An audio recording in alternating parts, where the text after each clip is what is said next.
கண். ப்ராக்டிஸ் பண்ணி பாத்தீங்களா விஷயத்தை? உஸ்தாத். வீட்ல ப்ராக்டிஸ் பண்ணி பாத்தீங்களா? உஸ்தாத். நீட்டுதலை பத்தி பாத்துட்டோமா? என்ன உஸ்தாத்? நீட்டுதல் தொடர்பான விஷயத்தையும் பாத்துட்டோம், அப்படித்தானே? இது பார்க்கல. பார்த்துட்டு உஸ்தாத். நீட்டுதலையும் பார்த்துட்டோம். வசனத்துல திக்காம எப்படி ஓதுற சரளமா ஓதுறன்றதையும் பார்த்துட்டோம். ஆ பார்த்துட்டு உஸ்தாத். சரி, இப்ப நாங்க இன்றைக்கு உங்களுக்கு முக்கியமான 3 விஷயங்கள்ல சமரிய கொஞ்சம் எனக்கு சொல்லுங்க. இந்த 3 நீங்க படிச்சிட்டீங்க. இந்த கொஞ்சம் அவசரமா 3ஐயும் சுருக்கம் சொல்லுங்க போகண்டா. ஆ, வசன இறுதியில் ஆ, ஃபர்ஸ்ட் கிளாஸ்ல இருந்து இப்ப படிச்சு வரையும் உஸ்தாதா இல்ல நான் போன கிளாஸ்ல படிச்சது? உங்களோட ஸ்கிரீன்ல போட்டிக்கிறேன். 3 டாபிக் போட்டிக்கிறேன். ஃபர்ஸ்ட் என்ன இது? ஸ்கிரீனை பாருங்க. வசன இறுதியில் வரும். இது சாப்டர் ஆ, படிப்பீங்க. ஆ கடைசியில வர லெட்டருக்கு சுக்கூன் வச்சு நிப்பாட்டணும். ஃபத்ஹு மத்து கெசரு மத்து தொம்மு மத்து வந்துச்சுன்னா பிள்ளை அத பிள்ளை வந்து டூ நிதானம் நிதானம், கவுண்ட்ஸ்க்கு. பிள்ளை பிள்ளை பிள்ளை அவசரப்பட்டு பிள்ளையா சொல்றீங்க.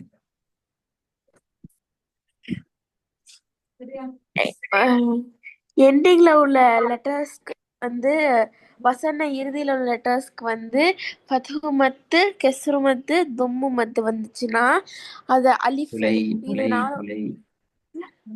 ஆ உஸ்தாத்.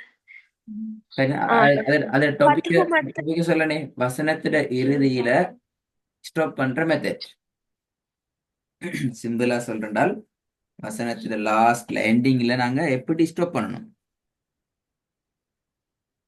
ஆ ஃபத்ஹு மத்து அலிஃப் வந்தா ரெண்டு நீட்னு உஸ்தாத். அஹ்மது மலிஃப் வந்தா ரெண்டு. என்ன ரெண்டு செகண்டா மணித்தியாலமா என்ன ரெண்டு? ரெண்டு count Ustad. Very good, 2 count. Very good. அவ சரியா சொல்லணுமா? ம். அதுக்கப்புறம் வந்து தாமரை வந்துச்சு வசன இறுதியில தாமரை தான் வந்துச்சுன்னா சத்தத்துல நிப்பாட்டணும் உஸ்தாத். மிச்சம் உள்ள லெட்டர்ஸ்க்கு எல்லாம் சுக்கூன் வச்சு நிப்பாட்டணும். ம். ரெண்டாவது பகுதி என்ன இப்ப? மத்துடைய நீட்டுதல் தொடர்பான எழுத்துக்களும் அடிப்படைகள், செகண்ட் பார்ட்.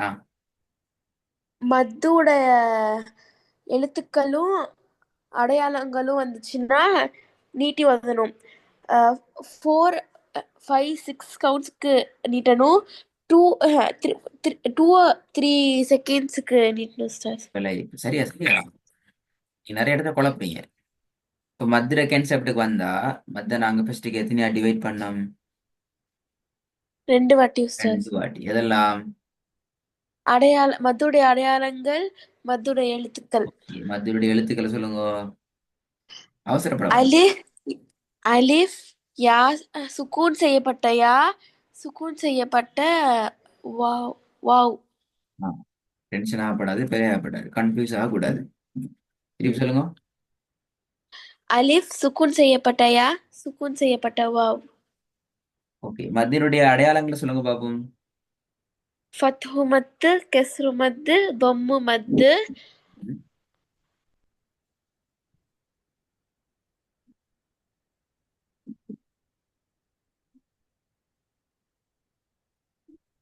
அவ்வளவுதானா? மத்தியனுடைய அடையாளங்கள். மத்து கடை அவ்வளவுதான் சார். ஆஹா ஆஹா. சின்ன பிள்ளை உண்டி. மத்து கடைசியா மத்து. அது சார் அது பேர் என்ன சொன்னீங்க?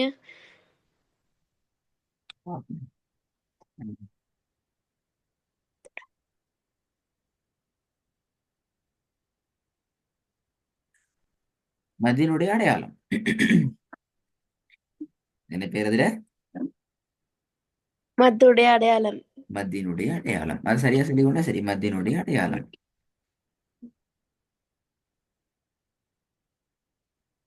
மத்தியனுடைய அடையாளம் வந்துச்சுன்னா என்ன செய்யணும்? நீட்டி ஒதுணும் சார். த்ரீ ம். கவுண்ட்ஸ்க்கு நீட்டணும் சார். 3 கவுண்ட். நீட்டணும். 3 கவுண்ட்ங்கிறது பிழை. ஏன் பிழை? விரல் விரல் 3 வாட்டி விரல் திறக்க மூடுற போது அது 3 கவுண்ட் சொன்ன பிள்ளையே. அப்படின்னா 6 கவுண்ட். அப்பதான் சரி. 3 செகண்ட் மாதிரிங்க பாத்தீங்களா? 3 செகண்ட்ஸ் தான் 3 செகண்ட்ஸ் தான் நீங்க என்ன செய்யணும்? நீட்டி ஓதணும் உஸ்தாத். ஓடணும். ம். வேற இன்னொரு பகுதிக்கு அதுல பாப்பமே.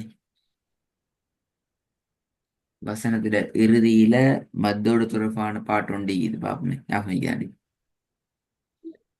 ஆ வசன இறுதியில சுக்கூன் சுக்கூன் செய்யப்பட்டதுக்கு முன்னாடி எழுத்து மத்துடைய எழுத்தா இருந்ததுன்னா நம்ம நீட்டி ஓதணும் உஸ்தாத்.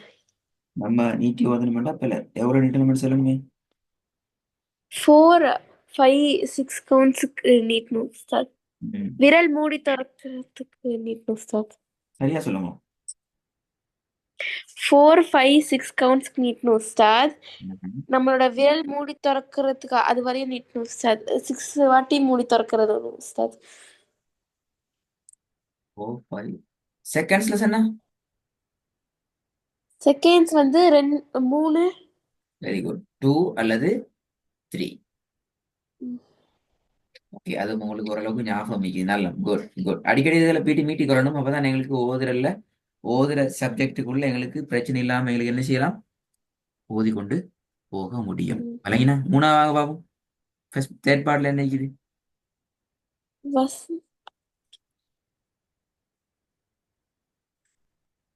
வசனம் ஒன்றை திக்காமல் ஓதுவதற்கான வழிகள். நம்ம கண்ணும் வாயும் கண்ணு ம். ஒரே நம்ம கண்ணும் வாயும் ஒரே வசத்துல ஓதணும். கண்ணு போகும்போது பின்னாடி வாயும் கூட சேர்ந்து அப்படியே வரணும். ஒரு சில நேரத்துல கண்ணு ரொம்ப சீக்கிரமா போயிரும், வாய் ஸ்லோவா வரும். ஓ அப்போ எஸ். வந்துச்சுன்னா திக்கணும். குட். அப்படி வந்துச்சு இடையில திக்குவோம். அப்படி வந்துச்சுன்னா இடையில கன்ஃபியூஸ் ஆகி திக்குவோம், பிழையாகும். திக்குவோம். குட். வேற அதுக்கப்புறம் வந்து கண்ணு அஹ், ஆ கண்ணை மட்டும் பார்த்துட்டு வாயை மட்டும் வாய் யூஸ் பண்ணாம கண்ணை மட்டும் பார்த்துட்டு ஓத முடியாது உஸ்தாத். உச்சரிப்போட ஓதணும் உஸ்தாத். அப்பா எப்படி? சரியா திருப்பி சொல்லுங்க. எப்படி கண்ணை மட்டும்? கண்ணு கண்ணு மட்டும் அப்படியே ரீட் பண்ணிட்டு போகாம வாய் சேர்த்து ரீட் பண்ணணும், உச்சரிப்பு இருக்கிறதுக்காக. அதுதான். உச்சரிப்போட ஆனா மரியா மேல கேளுங்க. அது 4 விஷயம் உங்களுக்கு சொல்லி தந்தோம். இந்த 4 நீங்க சரியா போகலன்னு சொன்னா உங்களோட ட்ரெக்ல வந்து நீங்க என்ன செய்வீங்க? மிஸ்டேக் விடுவீங்க. அதுல ஒன்று சரி. ம், உங்களோட ம். கண்ணும் முன்னாடி போய்த்துட்டா பின்னாடி தொடர்ந்து கொண்டு வாயும் போகணும். வாய் கொஞ்சம் டிலே ஆகிச்சுதுண்டா நாங்க ஸ்ட்ரக் ஆகுவோம். அது உண்டு. வேற என்ன இது? ரெண்டுமே ஒரே ஓகே இதுல குட். போகணும், ஒரே ஃப்ளோவா போகணும் உஸ்தாத். ரெண்டும் ஒரே இடத்துல சந்திச்சுதுண்டாலும் நாங்க திக்குவோம், முக்குவோம், மிஸ்டேக் விடுவோம், கன்ஃபியூஸ் ஆகுவோம். ரெண்டாவது. மூணாவது வாய் ஸ்பீடா போய் கண்ணு ஒரு இடத்துல இருக்கிறதும் பிழை உஸ்தாத்.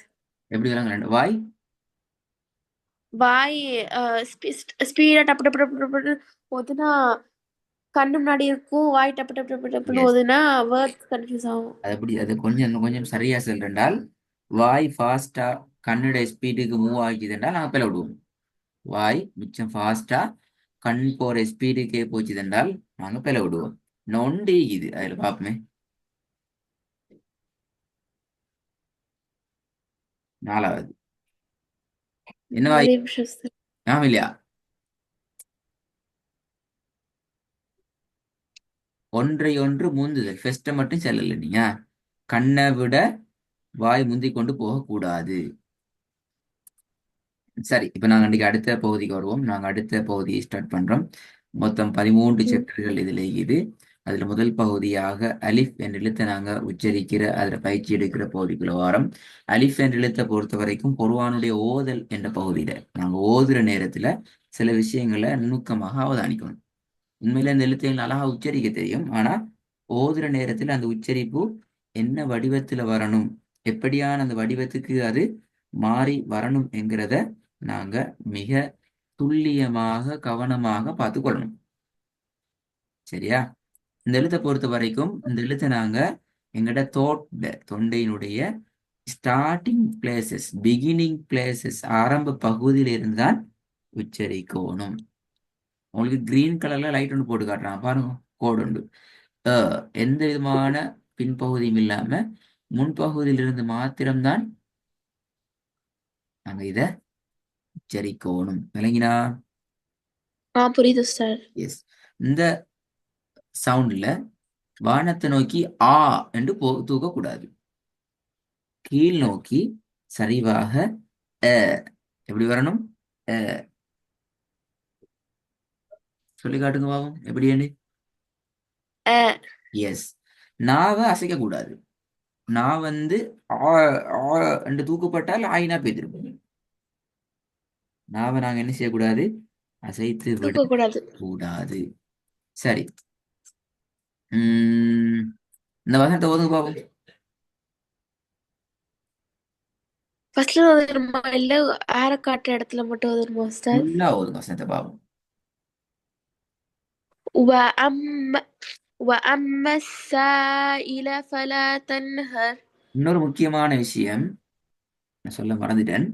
அலிஃப் என்ற எழுத்தை பிராக்டிஸ் பண்ற நேரம் சரியா கடைசி சொல்லிக்க போயிட்டு பாருங்க, முன்னால வார எழுத்துல இருந்து அலிஃப் தெளிவாக வேறுபடுத்தி ஓதணும். உதாரணத்துக்கு பாருங்க, இதுல பாருங்க, முன்னாடி வாவ் இருக்குது, வாவுக்கு பின்னாடி தான் என்ன செய்யுது? சவுண்ட் வருது, அப்படித்தானே? அதே மாதிரி இந்த இடத்துலயும் ஹம்சா அலிஃப் உச்சரிப்பு இ இருக்குது, அதுக்கு முன்னாடி என்ன இருக்குது?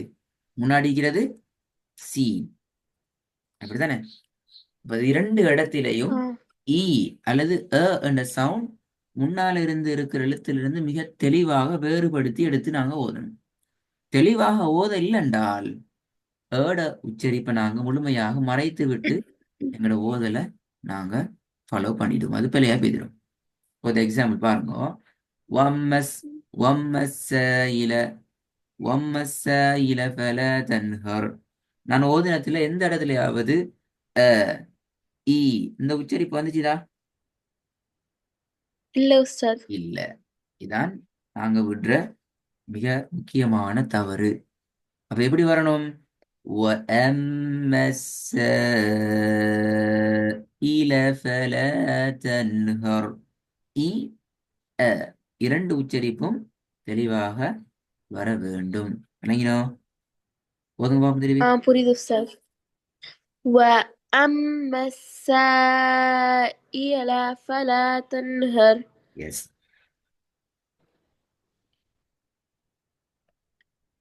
நாங்க எவ்வளவுதான் குயிக்காக மூவ் ஆகினாலும் இந்த இ வருகின்ற இடங்கள்ல கொஞ்சம் நிதானமாக கவனமாகத்தான் போகணும். சரியா? இது ரெண்டாவது பாப்போம். صراط الذين أنعمت عليهم. பாத்தீங்களா?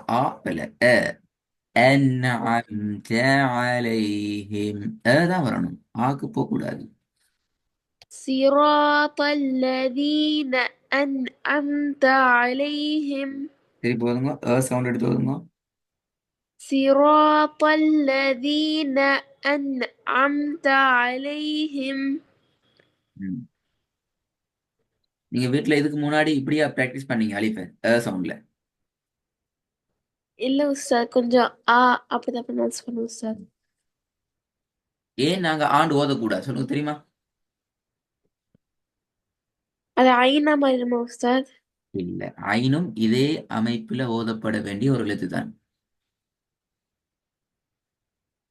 சரி, நிறைய இல்ல படிச்சு நிறைய படிச்சுப்பீங்க, கொஞ்சம் நீங்க தேடி பாருங்க, ஐடியா எடுத்து பாருங்க, ஏன் நாங்க ஆ எடு ஓதக்கூடாது. யாராவது எந்த காரியாவது இப்ப நாங்க ஃபாலோ பண்ற, நீங்க பார்த்துப்பீங்க, மிஷாரி ராஷித் ஆயிக்கலாம், உஸ்தாத் மன்சூர் ஆயிக்கலாம், ஷாராவி ஆயிக்கலாம், யார் ரம்பிக்கலாம், யார கிராத்தியம் எடுத்து பாருங்க, யாராவது அன்அம்த வ அம்மஸா இல என்று ஓதுறாங்களா என்கிறத நீங்க அவதானிச்சு பாருங்க. அப்ப அதுக்கு பின்னால நீங்க ஒரு ஐடியா எடுக்கணும், இது ஏன் இப்படி மாறுது. அது ஹெவி லெட்டர்ஸ் உஸ்தாத். இல்லையா உஸ்தாத்? Very good. விஷயத்துக்கு வாரீங்க. ஏன் ஹெவி லெட்டரை நாங்க வானத்தை நோக்கி ஓதணும், சாஃப்ட் லெட்டரை கீழ் நோக்கி ஓதணும்? அடுத்த கேள்வி அப்படின்னா ஹெவி லெட்டர்ஸ் கொஞ்சம் நல்லா ஹெவியா ஒரு நல்லா கொஞ்சம் நல்லா கடுமையா உச்சரிக்கணும் உஸ்தாத். கடுமையா லைட் லெட்டர் உச்சரிச்சா சாஃப்டா. இல்ல கடுமையாக உஸ்தாத் கொஞ்சம். உச்சரித்தாலும் சராமரியம் அந்த லெட்டரை நாங்க ஏன் வானத்தை நோக்கி தூக்கணும்? அதுல ஒரு தெரியல விஷயம் இருக்கு. உஸ்தாத். நாங்க சொல்லுவோம் அரபுல அந்த எழுத்துக்களுக்கு நாங்க சொல்லுவோம் ஹுரூஃபுல் இஸ்திஅலா. இதுதான் சொல்லுவோம். இப்ப இஸ்திஅலான்ற மீனிங்கே மேல் எழும்பக்கூடிய உயர்வான ஒளியை உடைய, உயர்ந்து சொல்லக்கூடிய, மேலே செல்லக்கூடிய எழுத்துக்கள் கொண்ட எழுத்துக்கள் தான் அந்த உச்சரிப்பு. அதான் ஹெவி லெட்டர். சரியா? அது நாங்க கவனமா இருக்கணும். அது அது குர்ஆன்ல குறிப்பிட்ட சில எழுத்துக்கள், வெறும் 7 எழுத்துக்கு மாத்திரம்தான் நாங்க அந்த உச்சரிப்பை கவனமாக எடுத்துக்கொண்டு போகணும். அதுல அலிஃப் ஒருபோதும் வாரது இல்லை. அண்டர்ஸ்டாண்ட் விளங்கினா? புரியுது உஸ்தாத். ஹை, நல்ல. நான் இன்ஷா அல்லாஹ் உங்களுக்கு இந்த வசனங்களை உங்களுக்கு ஒர்க்ல தரேன். புதிய வசனங்கள் எனக்கு நீங்க ஹோம்ஒர்க் அனுப்ப வேணாம். இதுல இதுவரைக்கும் நீங்க படிச்சுக்கிற விஷயங்கள் எல்லாத்தையும் அப்ளை பண்ணி எப்படி கிளாஸ்ல பிழையில்லாம ஓதி காட்டுறது என்ற ஐடியாவோட ரெடி ஆயிட்டு வாங்க இன்ஷா ஓகே உஸ்தாத். அல்லாஹ். வலைக்கும் அஸ்ஸலாம்.